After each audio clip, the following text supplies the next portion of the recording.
Barda update, Happy birthday greet, Barbie Day. Barbie. Sana ay mag-celebrate mo ng maayos ang special day mo with your family and loved ones. And good luck sa businesses mo. At galingan mo ko palagi. And ayun, I wish you all the best. And see you sa taping. Yun, no? Tapos ito pa, yung birthday salubong ni David Licauco kasama si Sir Nathan at ang team Pulang Araw.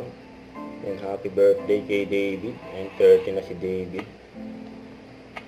Ating interview sa Barda. Inibitahan po namin kayo ni David na sana suportahan ang Pulang Araw. Ngayong Hulyo na po yan. Hi mga kapuso, dito sa Cebu, sana ay suportahan niyo yung Pulang Araw. Malapit na yan sa July 26 on Netflix and July 29 on GMA Prime. Schedule ng Barda for that kind of love. Ito yung mga abangan sa June 20, Grand Media Conference. Sa June 25, Family Feud and special casting guesting. Tapos, and June 30, All Out Sunday, special guesting. Saka July 2, It's Showtime special guesting. At July 5, Happy Barda Day.